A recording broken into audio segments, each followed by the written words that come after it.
तो नमस्कार दोस्तों, my name is Tarun and I am going to IIT this year. And अपनी जेई जर्नी में स्टूडेंट को जो मेनली जो प्रॉब्लम आती है वो आती है मैथमेटिक्स में, कि मैथमेटिक्स को कैसे हैंडल करें। चैप्टर पढ़ने के बाद भी उन्हें ये समझ नहीं आता कि क्वेश्चन को कैसे स्टार्ट करें और कैसे क्वेश्चन को अप्रोच करना है, क्या फॉर्मूला लगाना है। और बहुत सारे स्टूडेंट ये गलती करते हैं कि भैया मैं तो फिजिक्स एंड केमिस्ट्री पे फोकस करूँगा और इनसे 99% रैंक स्कोर कर लूँगा। तो यार ऐसा बिल्कुल भी मत करना। और मैथ्स में भी कुछ क्वेश्चन इजी आते हैं। मतलब अगर तुमने 12 से 15 सवाल कर लिए तो तुम्हारा इजीली 99% आ जाएगा। तो मैथ्स को भी अच्छे से करो, केवल दो सब्जेक्ट पे डिपेंडेंट मत रहो। तो आज इस वीडियो में मैं आपके सारे डाउट क्लियर कर दूंगा कि मैथ्स को कैसे हैंडल करना है और कैसे क्वेश्चन की अप्रोच करनी है और कैसे हम इजीली 99% स्कोर कर सकते हैं मैथ्स में। तो वीडियो को एंड तक देखना। अगर तुम्हें चैप्टर पढ़ने के बाद भी तुम्हें ये आइडिया नहीं पा रहा है कि मुझे क्वेश्चन स्टार्ट कैसे करना है, कि कैसे अप्रोच होनी चाहिए, तो तुम या तो वन शॉट प्रिफर कर सकते हो या तुम लेक्चर फिर से देख सकते हो जिस टॉपिक में तुम्हें प्रॉब्लम आ रही है। और लेक्चर देखते टाइम तुम्हें ये देखना है कि सर कैसे क्वेश्चन को सॉल्व कर रहे हैं, और तुम्हें एक नोटबुक लेनी है और उसके कुछ इंपॉर्टेंट पॉइंट और अप्रोच नोट करनी है कि ये क्वेश्चन ऐसा हो सकता है और ये क्वेश्चन की ऐसी अप्रोच है।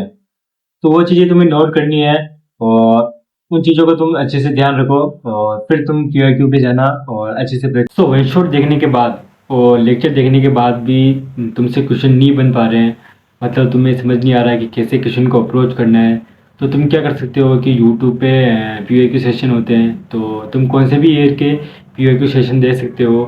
तो सबसे पहले तो तुम्हें क्वेश्चन खुद से ट्राई करना है और सोचना है कि क्वेश्चन को कैसे कर सकता हूँ मैं। फिर भी तुम्हें क्वेश्चन नहीं आए तो तुम देखना कि टीचर किस तरीके से सोच रहे हैं क्वेश्चन को और क्या अप्रोच है उनकी। और तुम क्या करना, एक नोटबुक लेना और उसमें कुछ अप्रोच नोट करते जाना, पीओक्यू सोल्व करते जाना। और जो भी तुम्हें अप्रोच मिल रही है कि जैसे कि मुझे ये अप्रोच मिली, तो इस चीज़ को नोट कर लेना और धीरे धीरे तुम ऐसे चीज़ें सीखते जाओगे और इसके बाद तुम्हारा बहुत ज़्यादा इम्प्रूवमेंट हो जाएगा उस चैप्टर में। तो इसके बाद जो भी तुमने अप्रोचेज नोट किए हैं और जो भी तुमने टूल्स नोट किए हैं कि इस क्वेश्चन को कैसे करना है, इस क्वेश्चन को कैसे करना है, तो तुम और भी क्वेश्चन सोल्व कर सकते हो। पीओक्यू के बाद तुम मॉड्यूल पे जा सकते हो और ये कंप्लीट करने के बाद तुम्हारा चैप्टर काफ़ी स्ट्रॉन्ग हो जाएगा। तो अभी बहुत सारे स्टूडेंट बोलेंगे कि भैया मैं तो इम्पोर्टेंट चैप्टर ही करूँगा, या जैसे कि मुझे कोऑर्डिनेट ज्योमेट्री टफ लगता है तो ये चैप्टर मैं नहीं करूँगा। बिकॉज हो सकता है कि तुम्हारी शीट में कोऑर्डिनेट ज्योमेट्री का क्वेश्चन इजी आ जाए और अगर तुम इजी क्वेश्चन छोड़ दोगे तो तुम्हारा बहुत ज़्यादा लॉस होगा। मैथ्स में जो क्वेश्चन आते हैं वो इंटरलिंक्ड आते हैं, मतलब आंसर निकालने के बाद तुमसे ये पूछ लिया जाएगा कि what is the focus of this parabola. तो कौन से भी चैप्टर को छोड़ने की गलती बिल्कुल भी मत करना।